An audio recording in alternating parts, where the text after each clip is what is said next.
Hello friends, स्वागत है आपका यशपाल क्लासेस में। चलिए शुरू करते हैं। एक फेमस केस है, उसके बारे में हम डिस्कस करते हैं। केशवानंद भारती वर्सेस केरल राज्य 1973। अब इस केस में क्या हुआ, ये केस काफ़ी लंबा चौड़ा केस था। इस केस के बारे में डिटेल हम अभी नहीं पढ़ेंगे, यदि आप कहोगे तो डिटेल की वीडियो मैं बना दूंगा। ठीक है फ्रेंड्स, अभी जो हमारे काम की चीज़ें हम केवल वो पढ़ेंगे। तो इस केस से पहले तक क्या है, सुप्रीम कोर्ट ये नहीं मानता था कि प्रस्तावना यानी प्रीएम्बल संविधान का हिस्सा है। लेकिन इस केस के बाद में ये केस काफ़ी भारत के इतिहास में बहुत बड़ा केस था। तो इसमें मतलब इसने कई सारे केस दायर किए थे, एक ही केस के अंदर कई सारे विवाद दायर किए थे इसने। तो उसके बाद में सुप्रीम कोर्ट को भी ये मानना पड़ा कि प्रस्तावना जो है संविधान का अभिन्न अंग है और इसमें संशोधन किया जा सकता है, परंतु इसमें संशोधन से संविधान का जो मूल रूप है, मूल ढांचा है, वो परिवर्तित नहीं होना चाहिए। ठीक है फ्रेंड्स, तो उस समय इंदिरा गांधी की सरकार थी। ठीक है फ्रेंड्स, तो इंदिरा गांधी ने 1973 में क्या किया, संविधान में प्रस्तावना में संशोधन करके 3 शब्द जोड़े। कौन कौन से? समाजवादी, पंथनिरपेक्ष और अखंडता। ठीक है फ्रेंड्स, ये 3 नए शब्द जोड़े गए प्रस्तावना में 1973 के संविधान संशोधन द्वारा। और ये कौन सा संविधान संशोधन था? 42वां संशोधन था ये। ठीक है फ्रेंड्स, तो ये आपको ध्यान रखना है, काफ़ी इम्पोर्टेंट है, ये एग्ज़ाम में आ सकता है। चलिए फ्रेंड्स, देखते हैं संविधान के स्रोत। अब मैंने आपको पहले भी बताया था कि जो संविधान है उसका अध्ययन करने के लिए लगभग 60 देशों के संविधानों का अध्ययन किया गया, उसके बाद में भारत का संविधान बनाया गया था। ठीक है फ्रेंड्स, ये मैं आपको पिछले वीडियोस में बता चुका हूँ।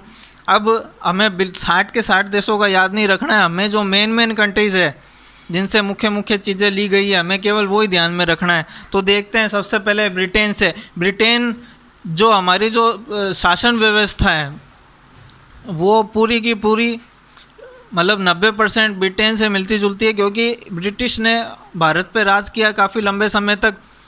तो ब्रिटिश तो चले गए लेकिन अपना प्रभाव यहाँ पर छोड़ गए, तो ज़्यादातर जो व्यवस्था है वो ब्रिटेन से मिलती जुलती है। ठीक है फ्रेंड्स, अब क्या क्या ब्रिटेन से लिया गया है? संसदीय प्रणाली, पार्लियामेंट्री सिस्टम, लोकसभा, राज्यसभा, ये सारी चीज़ें।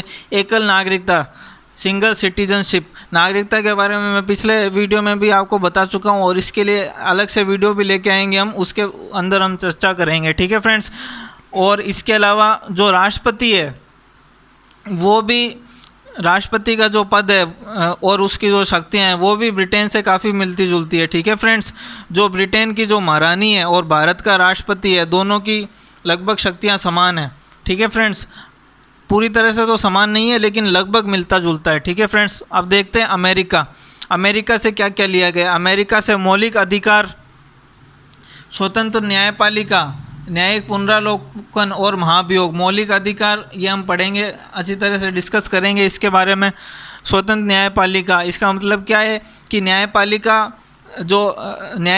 है उसको स्वतंत्र रखा गया है न्याय करने के लिए, किसी भी प्रकार का दबाव नहीं है उसके ऊपर, वो बिना किसी दबाव के आप न्याय कर सकते हैं। ठीक है, इसके अलावा महाभियोग यानी इम्पीचमेंट, ये अमेरिका से लिया गया है। इसके द्वारा राष्ट्रपति को पद से हटाया जा सकता है। ठीक है फ्रेंड्स, अब कैसे हटाते हैं इसके बारे में हम डिटेल से चर्चा करेंगे, अभी हम ब्रीफ डिस्कशन कर रहे हैं। ठीक है फ्रेंड्स, अब देखते हैं ऑस्ट्रेलिया से क्या क्या लिया गया। ऑस्ट्रेलिया से लिया गया प्रस्तावना की भाषा, ये मैं आपको पिछले लेक्चर में बता चुका हूँ कि प्रस्तावना की भाषा ऑस्ट्रेलिया से ली गई है।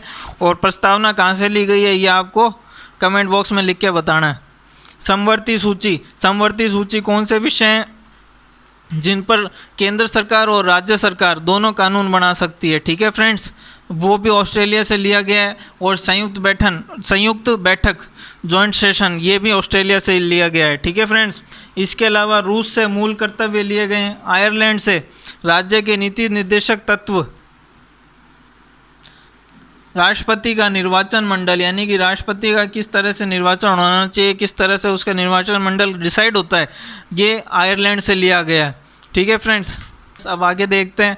कनाडा से अर्ध संघीय व्यवस्था ली गई है। ठीक है फ्रेंड्स, और राज्यपाल की नियुक्ति, राज्यपाल यानी गवर्नर की नियुक्ति कैसे होगी, वो कनाडा से लिया गया है। दक्षिण अफ्रीका से क्या लिया गया है, संविधान संशोधन की प्रक्रिया, किस तरह से संविधान में संशोधन किया जा सकता है, ये प्रक्रिया दक्षिण अफ्रीका से ली गई है। जापान से विधि द्वारा स्थापित प्रक्रिया, ठीक है फ्रेंड्स, विधि यानी कि लॉ कानून की प्रक्रिया किस तरह से चलती है, ठीक है फ्रेंड्स, विधि द्वारा स्थापित प्रक्रिया जापान से ली गई है। जर्मनी से आपात उपबंध यानी आपातकाल में क्या क्या व्यवस्थाएं की जानी चाहिए, ये जर्मनी से लिया गया है। अब देखते हैं संघ सूची, राज्य सूची और समवर्ती सूची के बारे में। संघ सूची वो विषय जिन पर केवल केंद्र सरकार कानून बना सकती है, ठीक है, राज्य सरकार को कानून बनाने का अधिकार नहीं है। जैसे कि जनगणना हो गई, नागरिकता हो गई, तो इस पर केंद्र सरकार कानून बनाएगी।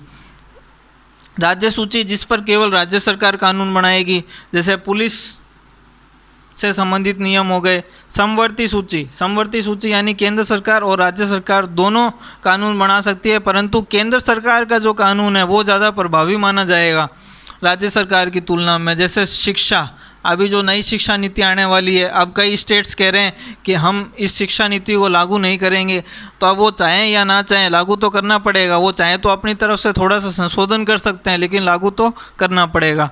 ठीक है फ्रेंड्स, तो वीडियो अच्छा लगा हो तो लाइक कमेंट शेयर करें। Thank you.